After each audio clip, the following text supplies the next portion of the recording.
Welcome to प्रथम आयस। तो इस पार्टिकुलर वीडियो में हम लोग बात करेंगे इवोरी की।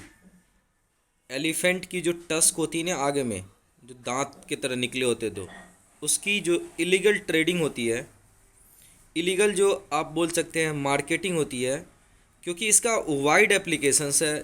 चाहे वो ऑर्नामेंट से लेकर के हो सके तो लग्जूरियस लाइफ स्टाइल, स्पेशली जो हमारे इंडिया में भी जो नॉर्थ ईस्ट है वहाँ पे ये सारी चीज़ें कहीं ना कहीं चलती है। और स्पेशली आपने देखा होगा जो हमारी वन हॉर्न राइनोज है उसकी तो बहुत ज़्यादा जो टस्क होती है उसको वहाँ पे यूज किया जाता है। ठीक है, तो अभी साइट्स की 19th COP हुआ है, कॉन्फ्रेंस ऑफ पार्टी, और वहाँ पे देखेंगे कि पहली बार इतिहास में पहली बार भारत ने अब्सटेन कर लिया वोटिंग करने से कि आप कमर्शियल यूज ऑफ इवरी को वो रोको नहीं। और देखेंगे कि एक्चुअली क्या रीज़न है इसके पीछे, नामीबिया का केस क्या है, हमारी जो मिशन चीता है उसका क्या यहाँ पे योगदान है, इन सब सारी एब्सटेंशन में। But before starting I would request to all of you, अगर हमारी वीडियो आप लोग को लाइक आ रही है कंटेंट वाइज तो प्लीज़ हमारे चैनल को सब्सक्राइब कीजिए। और थोड़ी माफ़ी मांगते हैं क्योंकि बैकग्राउंड में कुछ नॉइस आती होंगी, तो वो ऐसा सिचुएशन ही है कि आपको थोड़ी बहुत आपको जो है यहाँ पे आपको भी एब्सटेन करना पड़ेगा इन सब थोड़ी मुद्दों से। ठीक है, बट चलते हैं। आप लोग के लिए हम एक MCQ लेकर के आए हैं, आप लोग हमें कमेंट में बताइए कि इसका आंसर क्या होगा। और ये MCQ एक्चुअली में 2015 के UPSC का प्रीवियस ईयर क्वेश्चन है, with reference to the international union for conservation of nature and natural resource, that is IUCN, and the Convention of International Trade in Endangered Species of Wild Fauna and Flora, that is CITE. Which of the following statement is correct? IUCN is an organ of United Nations and CITES is an intergovernmental agreement between government. Second है IUCN runs thousands of field projects around the world to better manage natural environment, सही है। और third है आपका CITES in legally binding on the state that have joined it, but this convention does not take the place of national law. तो ये 3 statement है, आपको बताना है कि इसमें से कौन सा सही है और कौन सा स्टेटमेंट गलत है। ऑप्शन बताइए, कमेंट में ज़रूर हमें बताइए। इसका हम इस प्रश्न का जो एक्सप्लेनेशन होगा वो हम वीडियो के लास्ट में देखेंगे। चलते अपने डिस्कशन की तरफ। तो जैसा कि आप यहाँ देख रहे हैं, ये द इंडियन एक्सप्रेस का आर्टिकल है, India's unusual abstention in sites vote on reopening every.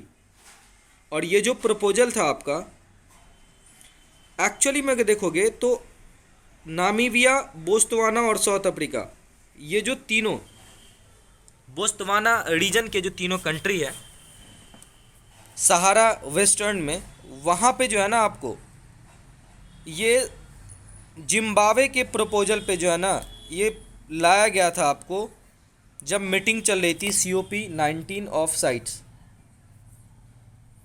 और ये हो कहाँ रहा था, तो पनामा सिटी में हो रहा था आपको, जहाँ पे पनामा कैनाल है, और पनामा पेपर लीक भी बहुत फेमस हुआ था। तो जिम्बाब्वे की इस पार्टिकुलर प्रपोजल को डिफीट कर दिया इस पार्टिकुलर COP में 83/15 से। और इसी वोटिंग में देखिए यहाँ पे तो टोटल मार्किंग आई है 83-15 से, यहाँ पे जिम्बाब्वे को करारी हार मिली है। लेकिन इंडिया ने इसे एब्सटेन कर दिया, उन्होंने वोट ही नहीं किया कि आपको यस करना है या नो करना है। उन्होंने बोला भाई मैं पार्टिसिपेट ही नहीं कर रहा हूँ इस वोटिंग में।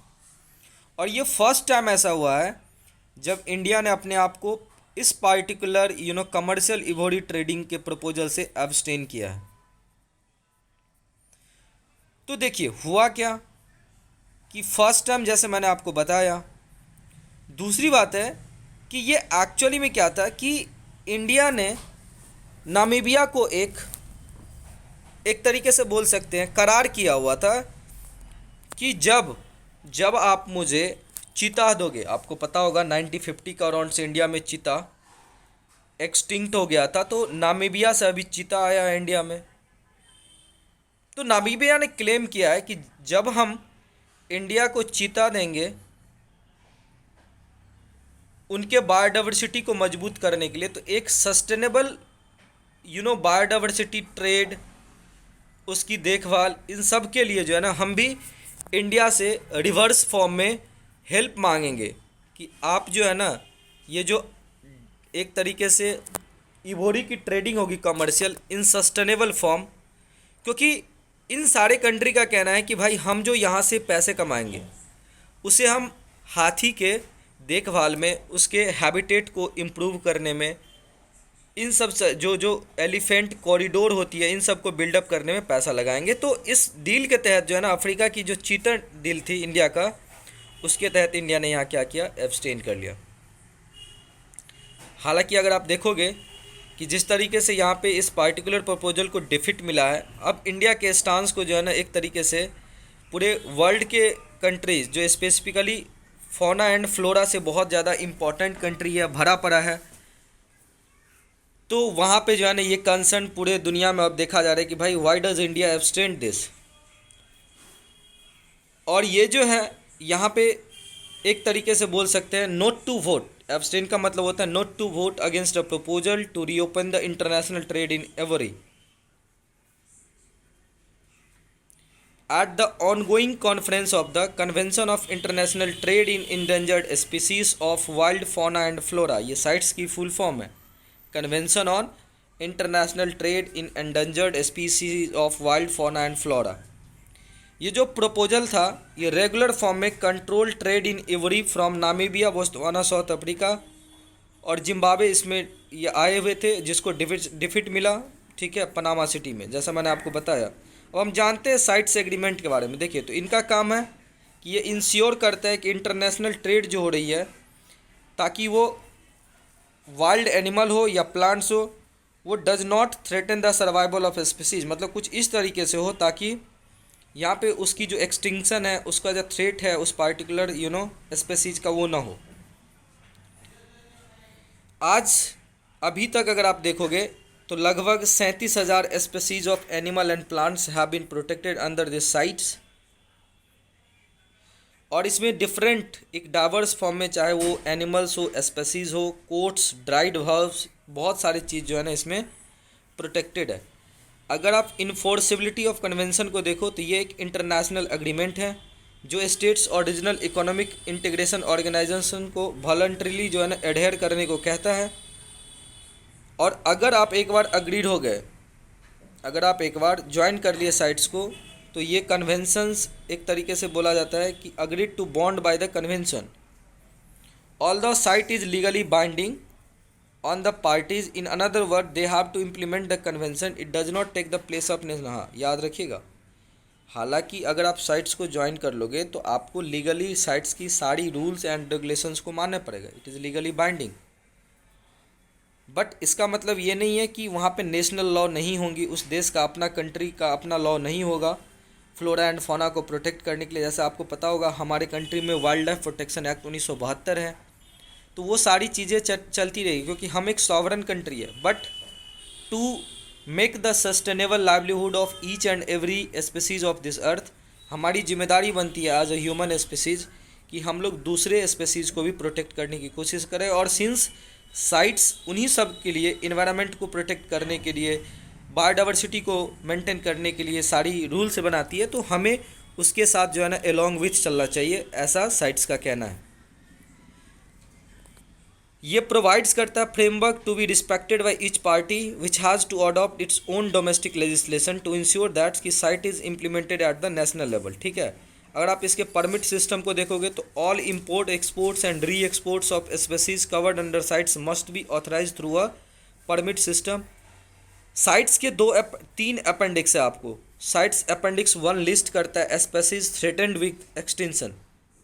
आपने देखा होगा कि जैसे मैंने आपको यहाँ पे बोला कि इंडिया में चीता जो है वो एक्सटिंक्ट हो गया था, तो यहाँ पे अपेंडिक्स में 1 में वही स्पीसीज होते हैं, जैसे वो थ्रेटेंड विद एक्सटिंक्शन हो तो उसके इम्पोर्ट और एक्सपोर्ट्स परमिट पे जो है ना एक तरीके से रेयरली होता है, और only if the purpose is not primarily commercial, ठीक है। और जब मेडिसिन पर्पस से या बहुत इंपॉर्टेंट है तभी जाके इसका एक्सपोर्ट होगा।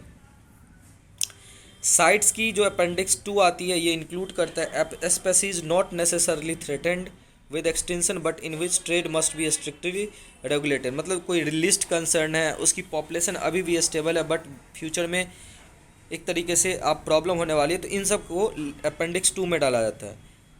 प्रत्येक 2 साल पे ये कॉन्फ्रेंस ऑफ पार्टी होती है जो एक सुप्रीम डिसीजन मेकिंग बॉडी है साइट्स का, यह अप्लाई करता है a set of biological and trade criteria to evaluate proposal from the parties to decide if a species should be in the appendix 1 और 2। तो यहाँ पे एक तरीके से डिसीजन लिया जाता है कि क्या साइट्स के अपेंडिक्स 1 और 2 में इसको एक तरीके से किसी पार्टिकुलर स्पीसीज को डाल दिया जाए या नहीं। अभी इसकी मेंबरशिप की बात करोगे तो ये जो है ना लार्जेस्ट मेंबरशिप है इसके पास कंजर्वेशन एग्रीमेंट में, और 184 यहाँ पे मेंबर्स है। इंडिया 25th पार्टी बना था 1976 में, और इंडिया जो है ना एक तरीके से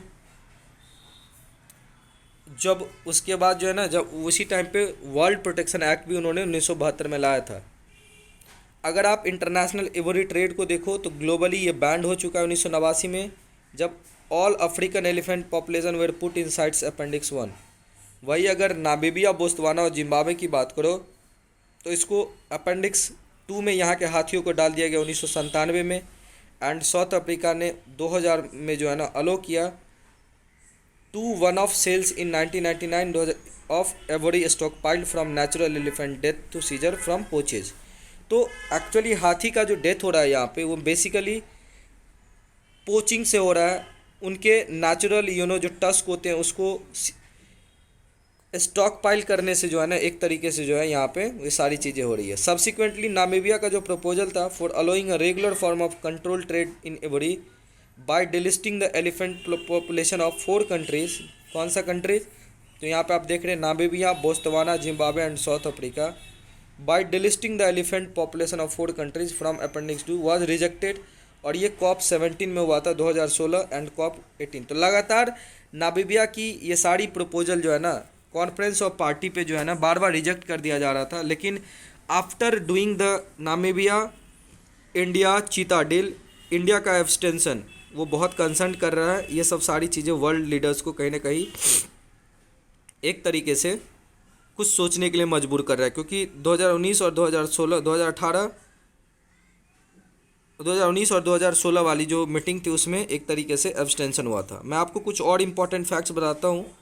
साइट्स को जो है ना वाशिंगटन कन्वेंशन भी बोलते हैं, ठीक है, और इसकी सेक्रेटरीट जेनेवा में है, स्विट्ज़रलैंड में।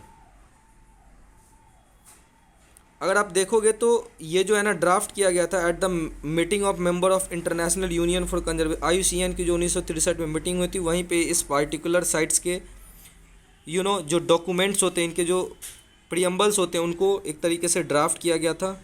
और ये जो ओपन हुआ था सिग्नेचर के लिए कि कौन कौन से कंट्री ज्वाइन करने के इच्छुक है 1973 में, और इसको इंटर्ड हुआ into force on 1 July 1975। 184 party आज के दिन है, जैसे मैंने आपको बताया, इंडिया 1976 से। अगर आप देखोगे तो CITES legally binding on the party का, but does not replace national legislature. याद रखिएगा, this is very important point for the examination purpose, और आगे आपको MCQ में इसका हेल्प भी मिलने वाला है।